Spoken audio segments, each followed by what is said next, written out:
Bismillah. Innal hamdalillah nahmaduhu wa nasta'inuhu wa nastaghfiruh wa na'udzu billahi min shururi anfusina wa sayyiati a'malina.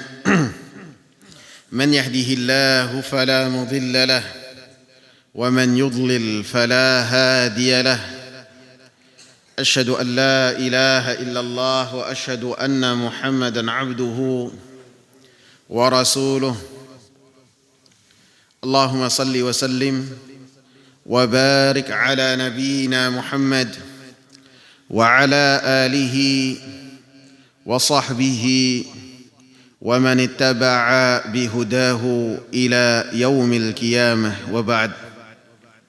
Hadirin jamaah sekalian yang saya hormati, kita lanjutkan pembahasan kita mengenai kitab Jami' dari kitab Bulughul Maram di hadis yang kedua. An Abi Hurairah radhiyallahu anhu qala Qala Rasulullah sallallahu alaihi wasallam, dari Abu Hurairah radhiyallahu anhu berkata Rasulullah sallallahu alaihi wasallam, unzuru ila man huwa asfala minkum wa la tanzuru ila man huwa fawqakum fahuwa ajdaru alla tazdaru ni'matallahi alaikum. Muttafaqun alaih. Kata Rasulullah, lihatlah kepada orang-orang yang berada di bawah kalian dan janganlah kalian melihat kepada orang-orang yang berada di atas kalian. Fahuwa ajdaru, maka yang demikian akan menjadikan kalian lebih layak alla tazdaru ni'matallahi alaikum, tidaklah menjadikan kalian memandang remeh karunia Allah subhanahu wa ta'ala kepada kalian. Muttafaqun alaih. Hadis ini dikatakan oleh penulis ataupun Al-Imam Ibn Hajar Asqalani rahimahullah sebagai hadis muttafaqun alaih. Walaupun ungkapan muttafaqun alaih ini kuranglah tepat, karena hadis yang muttafaqun alaih ataupun hadis ini adalah hadis yang dikeluarkan oleh Al-Imam Muslim dalam kitab zuhudnya dan kitab raqaiq. Adapun hadis yang muttafaqun alaih adalah hadis yang lebih mirip dengan hadis ini, akan tetapi dengan redaksi yang berbeda, sehingga dikatakan bahwasanya hadis yang muttafaqun alaih yang menyerupai hadis ini dari Abu Hurairah juga dari Rasulullah sallallahu alaihi wasallam yang tercantum dalam Sahih Bukhari dan Sahih Muslim. Rasulullah sallallahu alaihi wasallam mengatakan, idza nadhara ahadukum ila man fuddila alaihi fil mali wal khalqi falyanzur ila man huwa asfalu minhu mimman fuddila alaihi. Jika salah seorang di antara kalian melihat kepada orang-orang yang dilebihkan di atasnya berupa harta dan rupa, maka hendaklah dia melihat kepada orang-orang yang berada di bawahnya dari apa yang telah dia dapat dari karunia Allah subhanahu wa ta'ala. Dan ini adalah hadis yang muttafaqun alaih. Hadis yang muttafaqun alaih seperti yang telah saya sebutkan, hadis yang tercantum dalam Sahih Bukhari dan Sahih Muslim yang bersumber dari sahabat yang sama dengan makna yang menyerupai. Adapun hadis yang dicantumkan oleh penulis dalam nomor yang kedua, maka hadisnya adalah hadis yang dikeluarkan oleh Al-Imam Muslim saja. Sehingga oleh penulis kitab Minhatul Allam Syekh Abdullah Ibn Saleh hafizahullah, beliau mengatakan ketika penulis mengatakan bahwasanya hadis ini muttafaqun alaih ghairu jayyid, maka kurang tepat. Wala'alla al-hafidha arada asl al-hadis. Bisa jadi penulis Al-Imam Ibn Hajar Asqalani rahimahullah ketika mengatakan hadis ini muttafaqun alaih, kandungan dan makna hadis ini, sehingga dikatakan oleh Imam Ibn Abdul Hadi ketika beliau mencantumkan hadis yang tercantum dalam nomor 2 ini, Al-Imam Ibn Hadi mengatakan muttafaqun ala hadhil ahadits, disepakati terhadap hadis-hadis ini, hadis-hadis yang serupa. Wal lafdhu fiha kulluha li Muslim, sehingga hadis ini lafadznya semuanya tercantum dalam sahih Muslim. Wa ba'du alfadhihi atammu min alfadhil Bukhari, dan sebagian hadis lafaz-lafaznya yang tercantum dalam sahih Muslim lebih sempurna dari lafaz-lafaz yang tercantum dalam sahih Bukhari. Fa inna fiha ziyadatin lam yadhkurha al-Bukhari, karena di dalamnya, di dalam sahih Muslim ada tambahan-tambahan yang tidaklah disebutkan oleh Al-Imam Bukhari, sehingga ini menunjukkan bahwasanya perkataan muttafaqun alaih kuranglah tepat.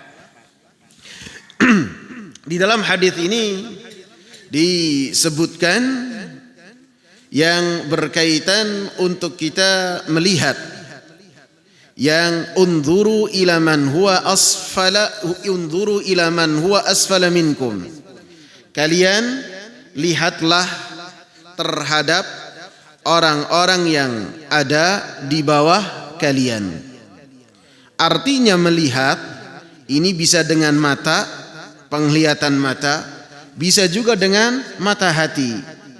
Dan perintah di sini dari Rasulullah sallallahu alaihi wasallam bersifat anjuran untuk kita melihat orang-orang yang ada di sekitar kita. Tentu keadaan yang telah Allah Subhanahu wa taala tentukan terhadap orang-orang yang di sekitar kita, Allah Subhanahu wa taala tentukan keadaan manusia dalam keadaan yang berbeda-beda. Dan Allah Subhanahu wa taala bagi setiap manusia apa yang telah Allah Subhanahu wa taala tentukan. Sehingga Allah Subhanahu wa taala katakan, "Unzur kaifa faddalna ba'dahum 'ala ba'd." Lihatlah bagaimana kami berikan keutamaan yang lain, sebagian yang lain di atas sebagian yang lain. Artinya manusia diberikan oleh Allah Subhanahu wa taala baik itu yang berkaitan dengan harta, yang berkaitan dengan akal, yang berkaitan dengan kekuatan, yang berkaitan dengan anak, yang berkaitan dengan apapun juga, maka Allah Subhanahu wa taala berikan kepada manusia dengan tingkat yang berbeda-beda. Tidak ada yang sama di antara manusia. Bahkan rupa-rupa manusia pun mereka berbeda-beda. Walaupun anggaplah itu kembar, pasti ada yang berbeda. Sehingga di dalam hadis ini ada perintah untuk kita melihat kepada orang-orang yang berada di bawah kita keadaannya, apapun itu. Sehingga yang berkaitan dengan fisik, bisa jadi ada seorang yang memiliki fisik kuat, ada yang seorang yang memiliki fisik yang tidak kuat. Dan orang yang tidak kuat itu ketika melihat ada orang yang fisiknya kuat, melihat kepada orang yang fisiknya itu tidak lebih kuat darinya. Sehingga ini perintah dari Rasulullah sallallahu alaihi wasallam, dan Rasulullah sallallahu alaihi wasallam sebutkan hikmahnya, fahuwa ajdaru ala alla tazdaru ni'matallahi alaikum. Sehingga ketika kalian melihat keadaan seseorang yang melihat dengan melihat yang di bawahnya, maka menjadikan kalian lebih bersyukur kepada Allah Subhanahu wa taala. Menjadikan kalian merasakan karunia Allah Subhanahu wa taala kepada diri kalian itu menjadi karunia yang banyak. Sehingga ketika kita membaca firman Allah Subhanahu wa taala, wa in ta'uddu ni'matallahi la tuhsuha, jika kalian menghitung-hitung karunia Allah maka kalian tidak mampu menghitungnya. Maka ketika kita merasakan apa yang ada di diri kita, kemudian tidaklah menjadikan kita senantiasa melihat kepada orang-orang yang keadaannya lebih baik dari kita, maka menjadikan kita senantiasa merasa bahwasanya karunia Allah Subhanahu wa taala kepada kita itu sangatlah banyak.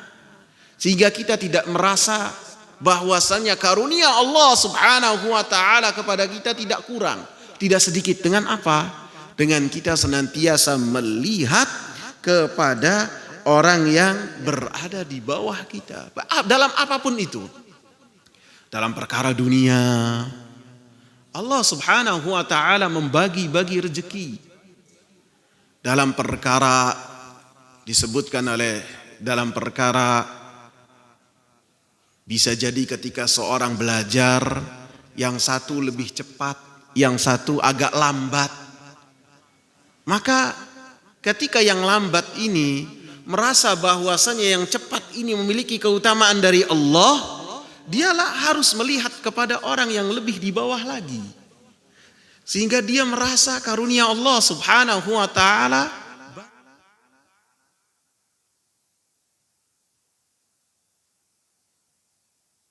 mati.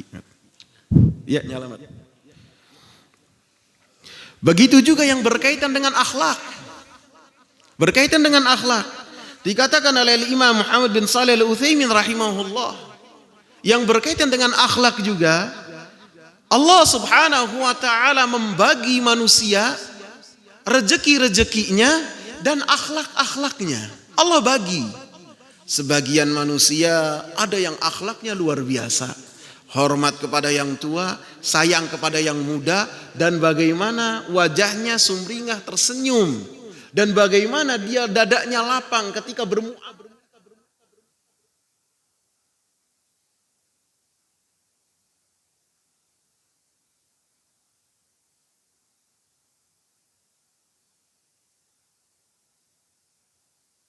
Dan berkomunikasi dengan orang lain.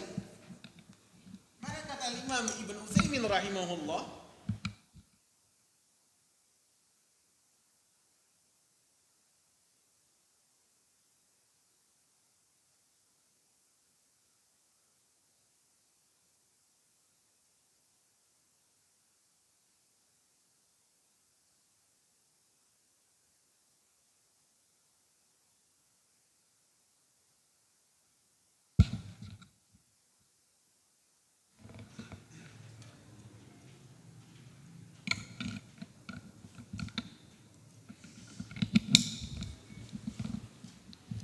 jazakumullah khair. Yang berkaitan dengan akhlak, maka disebutkan oleh Imam Muhammad bin Shalih Al-Utsaimin rahimahullah, bisa jadi kita menemukan ada orang-orang yang dia itu berakhlak dengan akhlak yang sangat mulia sekali. Dadanya lapang, wajahnya senantiasa tersenyum, perkataannya perkataan yang baik, dan apabila bermuamalah dengan sangat baik sekali. Adapun orang lain, kata Imam Muhammad bin Shalih Al-Utsaimin rahimahullah, itu adalah orang yang akhlaknya itu bisa jadi tidaklah baik. Dia bisa jadi cemberut, susah tersenyum, susah berbicara dengan orang, susah berkomunikasi dengan orang. Maka kata Imam Muhammad bin Shalih Al-Utsaimin, ketika engkau berada di tengah-tengah di antara dua akhlak ini, maka hendaklah engkau melihat kepada akhlak yang di bawah. Bukan untuk kita tidak berupaya untuk menjadi akhlak yang baik, bukan. Supaya kita bersyukur terhadap karunia dari Allah Subhanahu wa taala. Karena akhlak itu pemberian dari Allah Subhanahu wa taala. Seperti yang telah Rasulullah sallallahu alaihi wasallam sebutkan Innallaha qasama bainal ibadi arzaqahum wa akhlaqahum. Sesungguhnya Allah Subhanahu wa taala membagi kepada hamba-hambanya rezeki-rezeki. Sebagaimana Allah Subhanahu wa taala membagi akhlak kepada manusia. Ada akhlak yang baik dan ada akhlak yang tidak baik. Dan dikatakan juga oleh Imam Muhammad bin Shalih Al-Utsaimin rahimahullah, begitu juga ketika seseorang mendapati ada orang yang dia itu ahli ibadah, baik itu dari sholatnya, baik itu dari sedekahnya, baik itu dari puasa, baik itu dari birrul walidain atau dari silaturahmi. Dia mendapati ada pada diri seorang. Adapun pada orang lain dia mendapati kebalikannya. Dan dia pun merasa bahwasanya dia di antara kedua orang ini. Jadi tidak berlebih-lebihan dalam meremehkan, tidak juga terlalu bagus seperti orang yang pertama. Maka kata Imam Muhammad bin Shalih Al-Utsaimin, faltanzur ilal asfal, maka hendaklah melihat kepada yang di bawah walaupun yang berkaitan dari ibadah. Karena apa? Seseorang ketika beribadah kepada Allah Subhanahu wa taala, maka ingat itu adalah karunia dari Allah Subhanahu wa taala. Hadis ini mengingatkan kepada kita supaya kita itu ingat semua kebaikan yang ada pada diri kita, kita anggap banyak. Kita yakini itu semua dari Allah. Dan karunia-karunia yang Allah berikan kepada kita yang berkaitan dengan agama, yang berkaitan dengan ketaatan, tentu lebih afdal daripada yang berkaitan dengan dunia, ataupun yang berkaitan dengan rupa, ataupun yang berkaitan dengan harta. Sehingga dikatakan oleh Imam Muhammad bin Shalih Al-Utsaimin rahimahullah, wa amma tafriqu ba'dil ulama baina umurid dunya baina umurid dini wad dunya fa fihi nazar.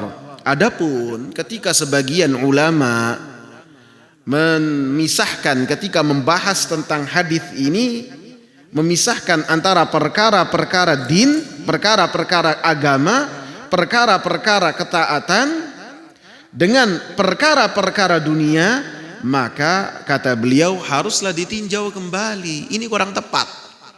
Li'annal haditsa 'ammun, karena hadis ini menyeluruh. Karena hadis ini mencakup semua karunia, baik karunia ibadah, karunia akhlak, karunia yang berkaitan dengan apa yang dimiliki oleh seseorang.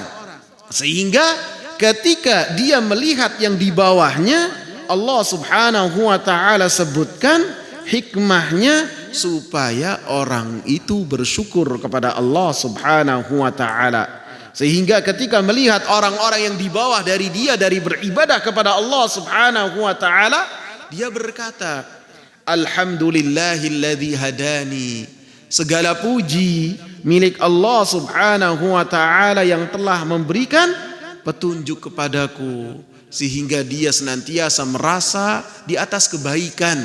Dia merasa berada di dalam karunia Allah Subhanahu wa taala. Sehingga perasaan demikian yang ada di hati seseorang ketika bersyukur terhadap karunia Allah Subhanahu wa taala yang berkaitan dengan agama, dengan ibadah, bukan berarti menjadikan seseorang tidaklah berlomba-lomba dalam kebaikan, tidak.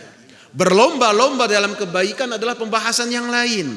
Adapun pembahasan yang berkaitan dengan hadis ini adalah ketika manusia mensyukuri nikmat Allah Subhanahu wa taala, semua nikmat yang ada pada dirinya, hendaklah dia bersyukur kepada Allah Subhanahu wa taala sehingga dia tidaklah meremehkan karunia Allah Subhanahu wa taala. Sehingga dari pembahasan ini ketika seseorang membahas tentang melihat apa yang ada di bawahnya, menjadikan dia itu senantiasa merasa tenggelam dalam karunia-karunia Allah Subhanahu wa taala yang tidak terhingga. Apabila melihat yang di atas dari keadaannya, baik harta, baik ibadah, baik akhlak, maka dia akan merasa karunia Allah Subhanahu wa taala kepada dirinya sangatlah sedikit sekali. Yang kedua, ketika seorang melihat karunia kepada orang-orang yang di bawahnya, maka dia akan merasa hidupnya itu lebih tenang. Dia akan ridha terhadap apa yang telah ditentukan oleh Allah Subhanahu wa taala. Sehingga orang-orang yang demikian, dia memakai mahkota berupa qanaah, merasa cukup terhadap semua pemberian dari Allah Subhanahu wa taala. Ridha terhadap apa yang telah ditakdirkan oleh Allah Subhanahu wa taala kepadanya.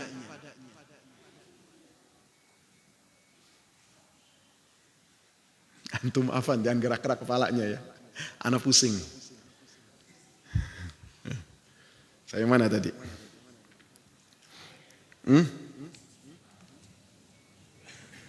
Sampai mana tadi? Anda lupa. Sampai mana? Ridha ya. Ridha terhadap ketentuan dari Allah Subhanahu wa taala. Sehingga ketika kita senantiasa melihat karunia Allah Subhanahu wa taala yang di bawah dari kita, maka menjadikan kita itu ridha terhadap ketentuan dari Allah. Kita qanaah terhadap apa yang telah Allah Subhanahu wa taala beri. Tidak ada rasa dengki, tidak ada rasa hasad terhadap diri orang-orang yang telah diperintahkan oleh Rasulullah sallallahu alaihi wasallam untuk senantiasa melihat orang-orang yang di bawahnya. Karena bagaimanapun keadaan seseorang, pasti ada orang yang lebih baik dari dirinya.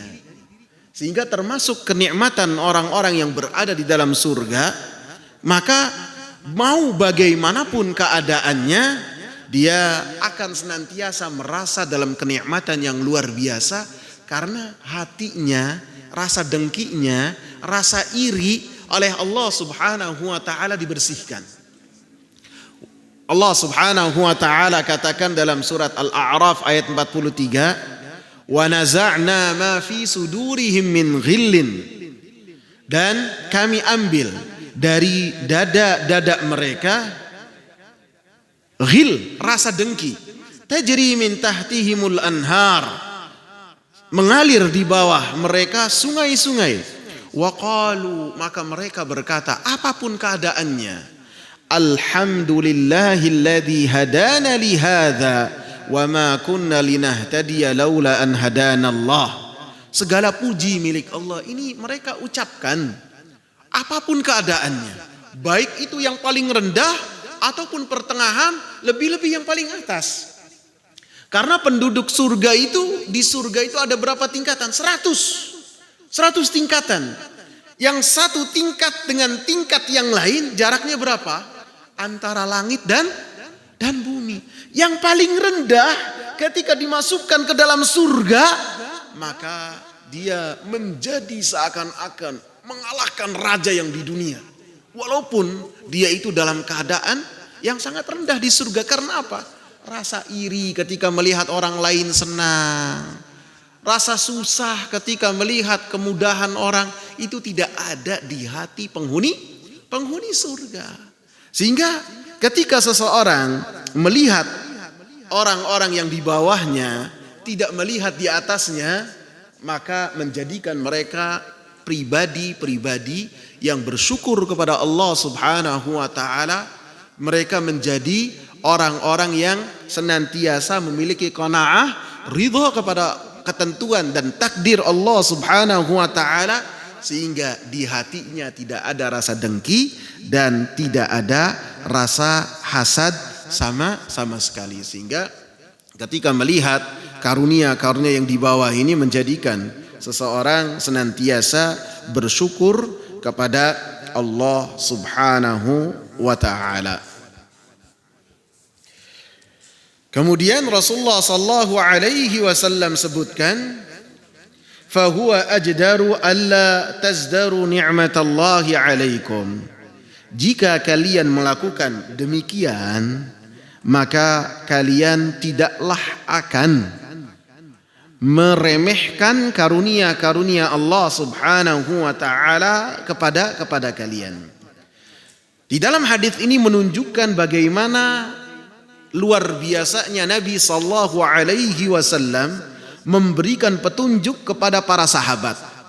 Sehingga ketika Nabi sallallahu alaihi wasallam menjelaskan kepada para sahabat bagaimana mereka menjadi pribadi-pribadi yang bersyukur kepada Allah Subhanahu wa taala, Rasulullah sallallahu alaihi wasallam berikan satu kaidah yang dengannya mereka berpegang dengan teguh dalam kehidupan mereka sampai kematian menjemput mereka.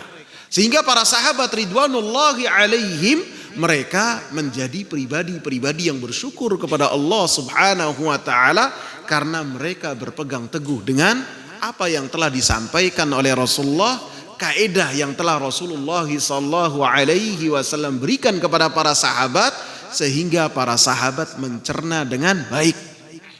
Mau bersyukur, jangan lihat yang ke atas, capek lehernya, sakit.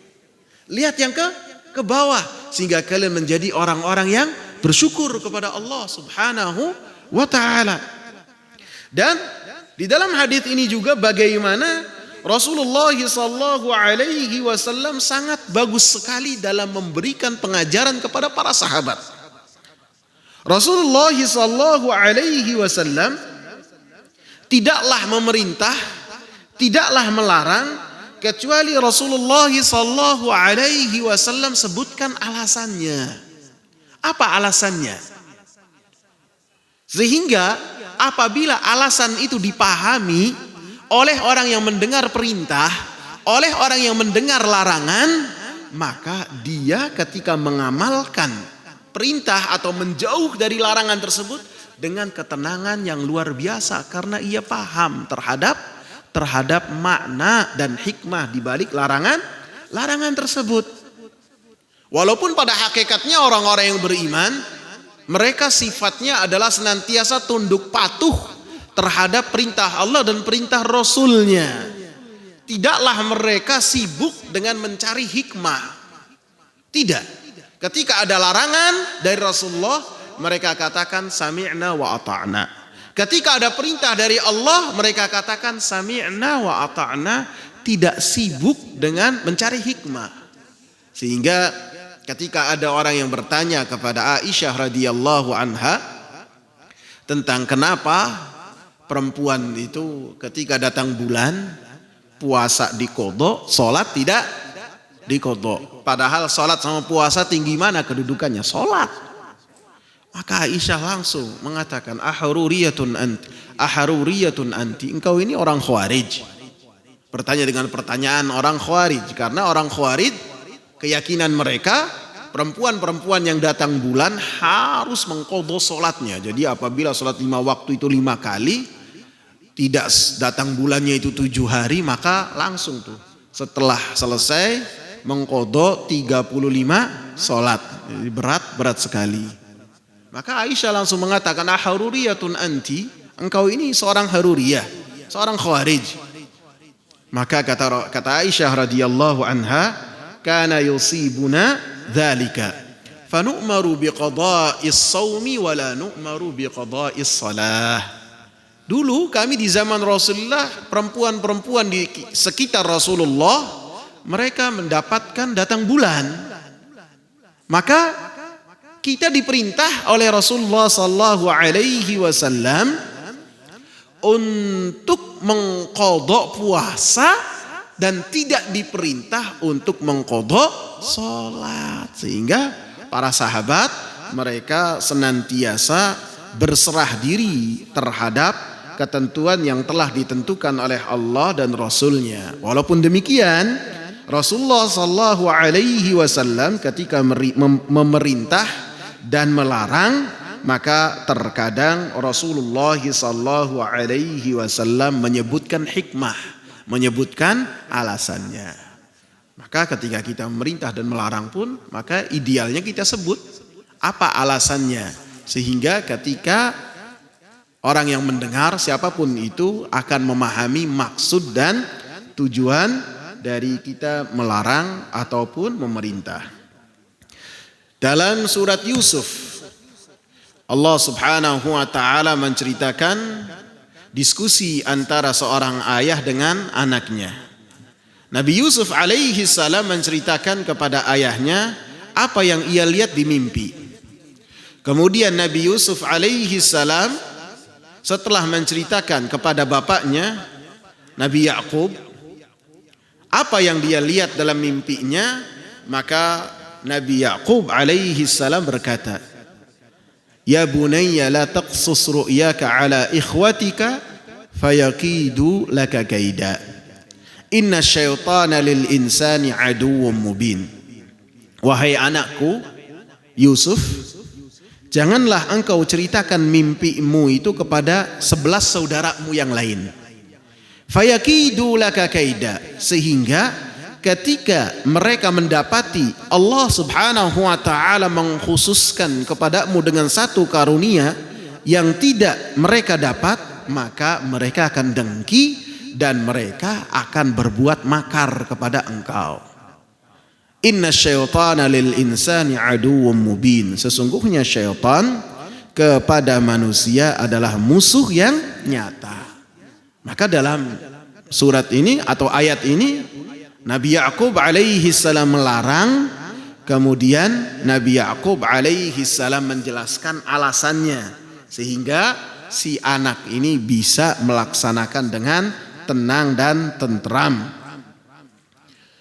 Kemudian dalam hadis juga ketika Rasulullah sallallahu alaihi wasallam beliau mendapati ada 2 kubur, yang mana 2 kubur tersebut Allah Subhanahu wa taala wahyukan kepada Nabi Muhammad sallallahu alaihi wasallam bahwasanya kedua kubur tersebut disiksa di alam barzah penghuninya, 2 kubur. Maka Rasulullah sallallahu alaihi wasallam langsung kabarkan kepada para sahabat.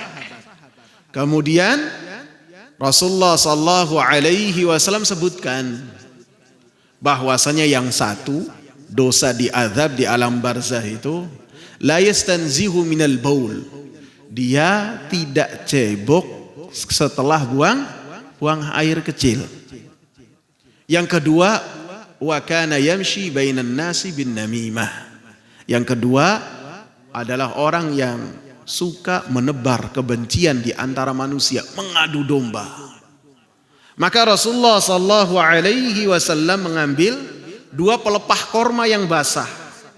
Kemudian Rasulullah sallallahu alaihi wasallam berikan satu di kubur yang satu lagi di kubur yang satu, dibagi 2. Atau ada 1 pelepah korma, Rasulullah sallallahu alaihi wasallam basahkan pelepah korma tersebut, kemudian oleh Rasulullah dibagi 2, dibagi satu-satu. Maka Rasulullah sallallahu alaihi wasallam jelaskan ketika para sahabat bertanya, Rasulullah sebutkan hikmahnya, la'allahu yukhaffafu anhuma ma lam yaibasa. Mudah-mudahan Allah Subhanahu wa taala ringankan keduanya selama 2 pelepah korma ini masih basah, menunjukkan Rasulullah menjelaskan hikmah. Dan disebutkan hikmah oleh Rasulullah sallallahu alaihi wasallam menunjukkan bahwasanya syariat ini memiliki syariat yang agung, sehingga syariat ini tidaklah memerintah, tidaklah melarang, kecuali dengan hikmah-hikmah yang sangat besar sekali. Terkadang hikmahnya dijelaskan, terkadang hikmahnya disembunyikan dalam rangka menguji keimanan manusia. Sehingga ketika seseorang melaksanakan hal ini, senantiasa melihat karunia Allah Subhanahu wa taala kepada yang di bawahnya, maka menjadikan dia senantiasa bersyukur kepada Allah Subhanahu wa taala. Akan tetapi ketika melihat ada orang-orang yang dalam keadaan kesusahan, Kesusahan apapun itu, baik secara keadaan ekonomi ataupun kesehatan secara fisik ataupun apapun itu, maka kita diperintahkan oleh Rasulullah sallallahu alaihi wasallam untuk berdoa dengan satu doa, supaya kita meminta kepada Allah Subhanahu wa taala keselamatan, dan supaya kita tidaklah mendapatkan di hati kita rasa angkuh, rasa sombong, ataupun terpedaya dengan diri kita dengan merasa bahwasanya diri kita lebih baik daripada orang yang ada di hadapan kita. Bisa jadi secara kesehatan. Maka kata Rasulullah sallallahu alaihi wasallam dalam hadis yang bersumber dari Abdullah bin Umar, man ra'a mubtalan, siapa orang yang melihat orang yang dalam keadaan diuji, keadaannya lebih menyusahkan darinya. Setiap dari kita pasti kadang-kadang dalam keadaan susah, dan ketika melihat orang lain ada yang lebih susah, maka ketika kita melihat ada orang yang lebih susah dari kita, maka ada doanya diperintahkan oleh Rasulullah. Doanya disebutkan oleh Rasulullah, alhamdulillahilladzi afani mimma ibtalaka bihi wa faddalani ala kathirin mimman khalaqa tafdila. Alhamdulillah alladzi afani mimma ibtalaka bihi wa faddalani ala kathirin mimman khalaqa tafdila. Bisa antum tulis? Bisa, enggak bisa? Enggak keburu ya.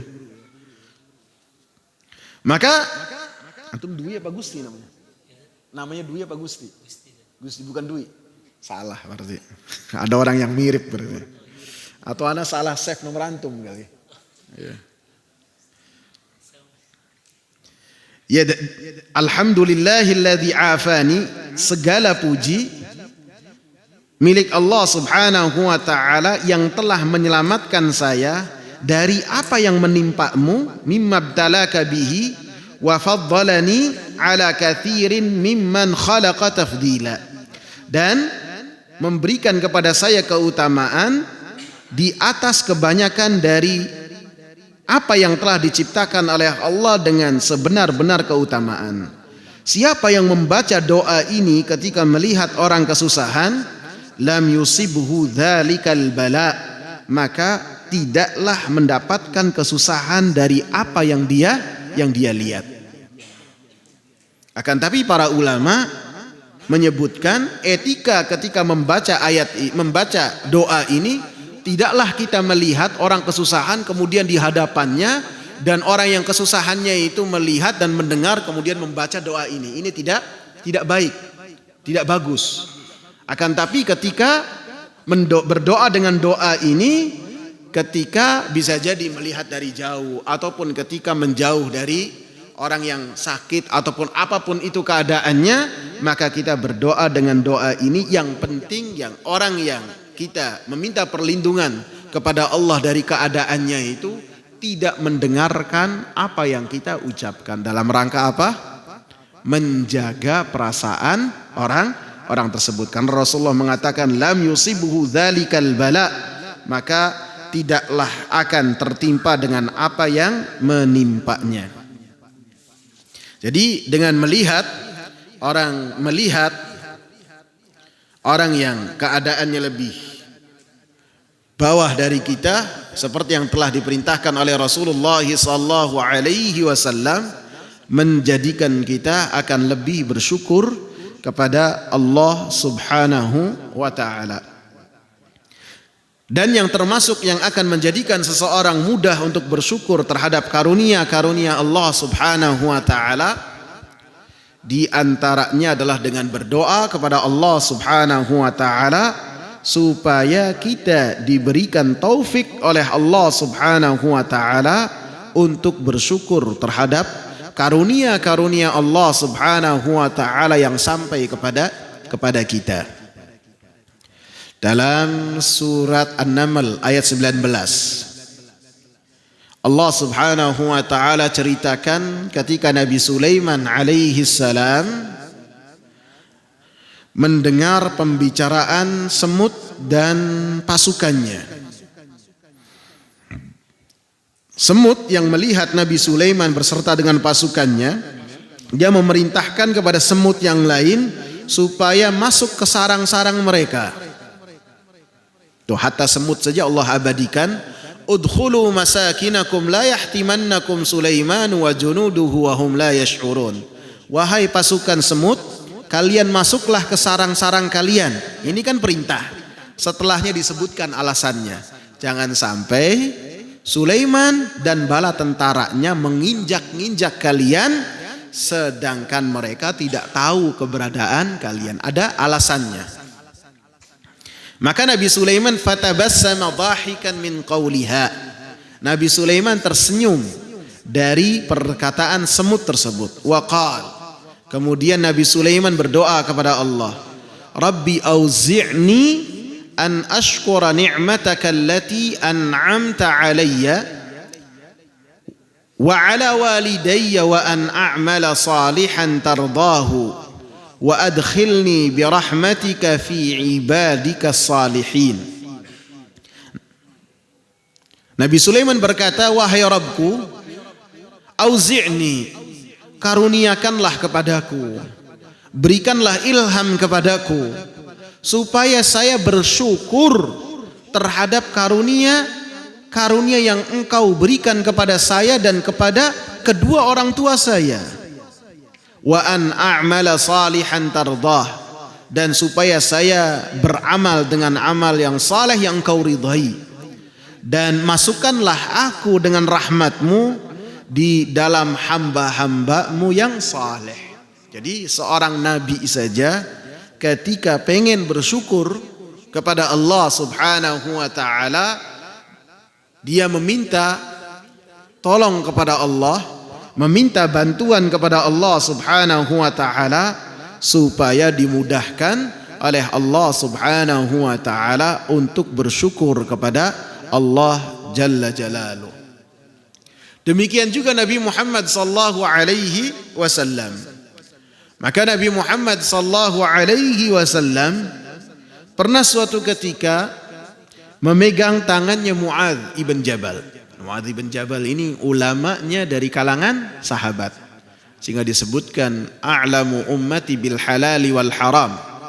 Umatku yang paling mengetahui yang halal dan haram adalah Muadz bin Jabal. Sehingga ketika Nabi sallallahu alaihi wasallam mengutus duat para dai dari kalangan sahabat, di antaranya Muadz bin Jabal ini ke negeri Yaman.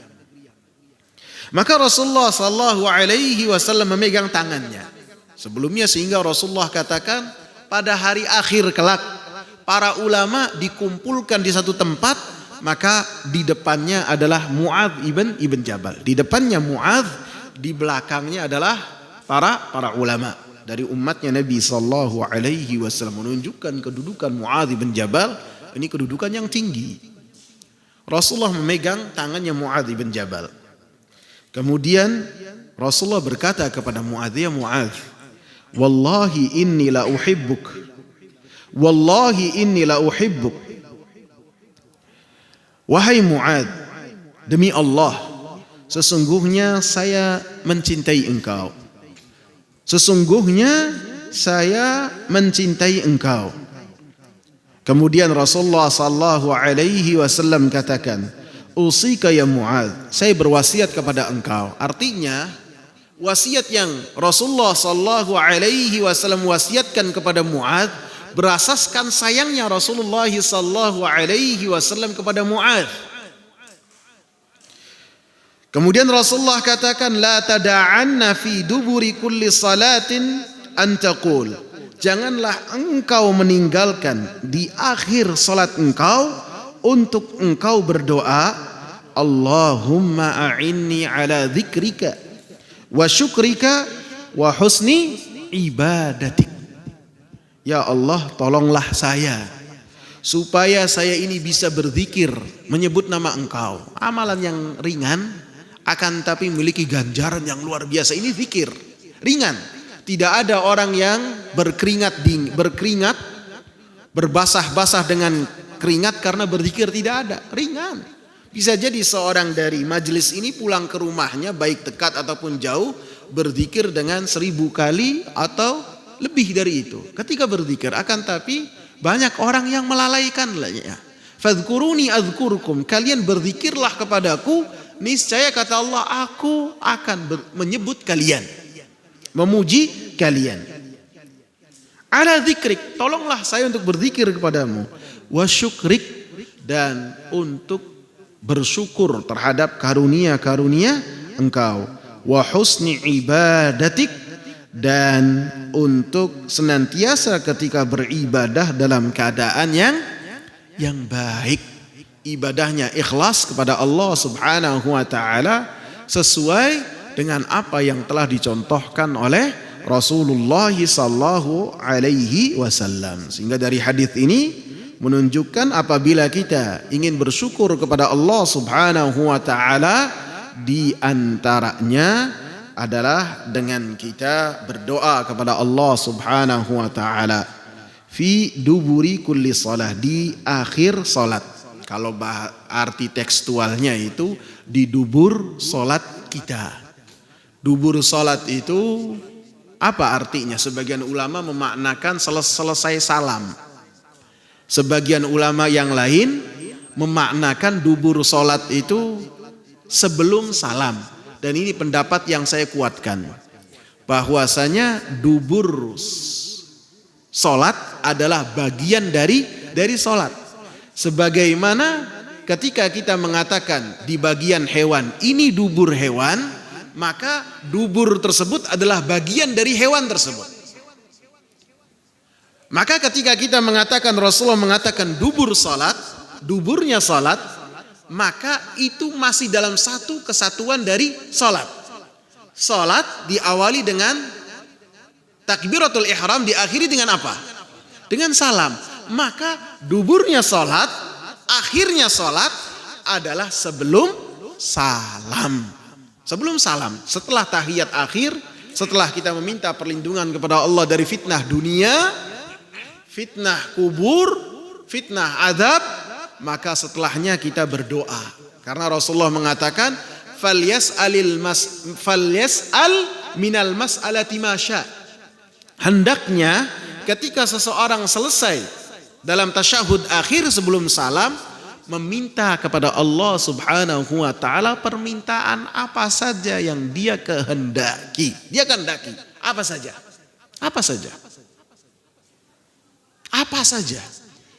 Sehingga ketika sebagian ulama mengatakan, apakah dubur salat ini setelah salat? Maka Imam Ibnul Qayyim rahimahullah mengatakan, pada hakikatnya seseorang ketika salat itu dia berkomunikasi langsung dengan Allah Subhanahu wa taala tanpa perantara. Antum harus menghadirkan dalam hati antum ketika antum salat komunikasi langsung dengan Allah. Ketika seseorang mengatakan alhamdulillahi rabbil alamin, Allah sebutkan dengan satu jawaban. Majjadani abdi, hambaku memujiku. Ar-Rahmanir Rahim, Allah Subhanahu wa taala menjawab. Athna alayya abdi, hambaku pun mengulang untuk memuji kepadaku. Jadi ada komunikasi seorang hamba dengan Allah ketika salat. Sehingga ketika dia salat, itulah waktu dia berdoa kepada Allah Subhanahu wa taala. Bahkan Imam Ibnul Qayyim rahimahullah menyebutkan 7 bagian seseorang yang ketika salat itu di ketujuh tempat tersebut doanya dikabul oleh Allah Subhanahu wa taala. Sehingga kata beliau, ketika seorang salam kemudian dia berdoa, ya silakan, enggak apa-apa. Enggak apa-apa pada hakikatnya, akan tetapi menyelisihi yang lebih utama. Seperti beliau analogikan, seperti ketika seseorang berbicara dengan seorang raja di depan singgasananya, berbicara dia di dalam istananya. Ada peluang untuk berbicara, dia berbicara. Apa hajat engkau? Diam saja. Apa keperluan engkau? Apa yang dibutuhkan oleh masyarakat yang kau tinggal? Diam saja. Akan tetapi ketika keluar dari istana raja tersebut, kemudian dia bertemu dengan security-nya, menyampaikan apa yang dia inginkan. Ini mana yang lebih utama untuk menyebutkan hajat? Ketika ada di depan raja tersebut. Maka dikatakan oleh Imam Ibnul Qayyim rahimahullah, demikian juga ketika seorang sholat. Di dalam sholat, seseorang berkomunikasi langsung dengan Allah subhanahu wa ta'ala. Apabila sanggup, bisa berdoa dengan doa-doa yang telah diajarkan atau yang telah termaktub dalam Al-Quran. Apa saja yang telah termaktub dalam Al-Quran. Rabbana atina fid dunya hasanah wa fil akhirati hasanah wa qina adzabannar. Rabbana la tuzigh qulubana ba'da idh hadaitana. Yang telah termaktub dalam Al-Quran. Ataupun yang telah diajarkan oleh Rasulullah sallallahu alaihi wasallam. Seperti apa yang kita bahas ini. Allahumma a'inni ala dzikrika wa syukrika wa husni ibadatik. Dan doa-doa yang lain. Allahumma inni as'alukal jannah. Allahumma inni as'alukal jannah. Allahumma inni as'alukal jannah. Ya Allah, saya meminta kepadamu surga. Allahumma ajirni minan nar. Allahumma ajirni minan nar. Allahumma ajirni minan nar. Ya Allah, lindungilah saya dari api neraka. Maka apabila bisa berdoa dengan doa ini, maka itu sangat bagus sekali. Apabila tidak bisa, apakah bisa dengan bahasa daerah? Saya kemarin ketika ketemu Syekh Muhammad Al-Hashimi menanyakan hal tersebut. Apakah boleh ketika seorang berdoa dengan bahasa yang dia ingin sampaikan? Maka kata beliau, pada hakikatnya doa yang telah diperintahkan oleh Rasulullah dalam sholat itu sifatnya mutlak, umum. Apabila bisa kita bawakan menggunakan dengan apa yang tercantum dalam Al-Quran dan apa yang telah dicontohkan oleh Rasulullah. Akan tapi apabila tidak bisa, maka dipersilahkan untuk berdoa dengan masing-masing bahasa kita. Yang penting ketika berdoa tidak dalam hati. Yang namanya zikir dalam sholat dan doa dalam sholat tidak boleh lisannya diam saja. Harus bergerak. Karena tidaklah seseorang berdoa kecuali berkata. Dan tidaklah berkata kecuali ketika bibirnya bergerak. Dalam hadis qudsi, Rasulullah sallallahu alaihi wasallam meriwayatkan dari Allah subhanahu wa ta'ala yang berkaitan dengan salat, ana ma'a abdi ma taharrakat bihi syafata. Saya bersama dengan hambaku ketika hambaku itu salat, ketika bibirnya itu bergerak ketika berzikir dan membaca Al-Quran. Tidak diem saja. Sebagian orang sholat, ya itu kata Rasulullah sallallahu alaihi wasallam tidak bergerak bibirnya. Harus dia ketika membaca dan berzikir harus digerakkan bibirnya yang menunjukkan dia itu membaca dan berzikir. Wallahu ta'ala a'lam. Semoga bermanfaat. Silakan kalau ada pertanyaan. Masih ada berapa menit? Ya.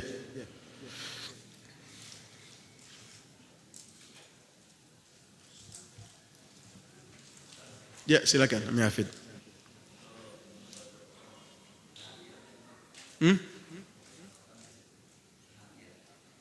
Gimana? Ya, jadi membaca Quran dalam hati, lebih idealnya ketika membaca Al-Quran itu dengan lisan juga. Karena membaca itu lisan digerakkan, jadi tidak dengan hati. Lebih-lebih apabila telinga kita mendengarnya. Jadi sebagian orang ketika membaca, ada yang baca buka dalam hati saja, diam saja. Ada lagi yang membaca Al-Quran seakan-akan lagi musabaqah tilawatil Quran. Ya kan? Ada, jadi bainat tafrid wal ifrat, ada yang berlebih-lebihan, ada yang meremehkan. Jadi yang paling baik adalah ketika kita membaca Al-Quran didengar oleh telinga kita sendiri dan tidak mengganggu yang lain. Gitu Ami Hafid. Barakallahu fikum.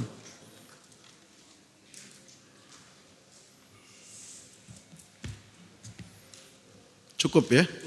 Semoga bermanfaat. Subhanakallahumma bihamdika asyhadu an la ilaha illa anta astaghfiruka wa atubu ilaik. Assalamualaikum warahmatullahi wabarakatuh.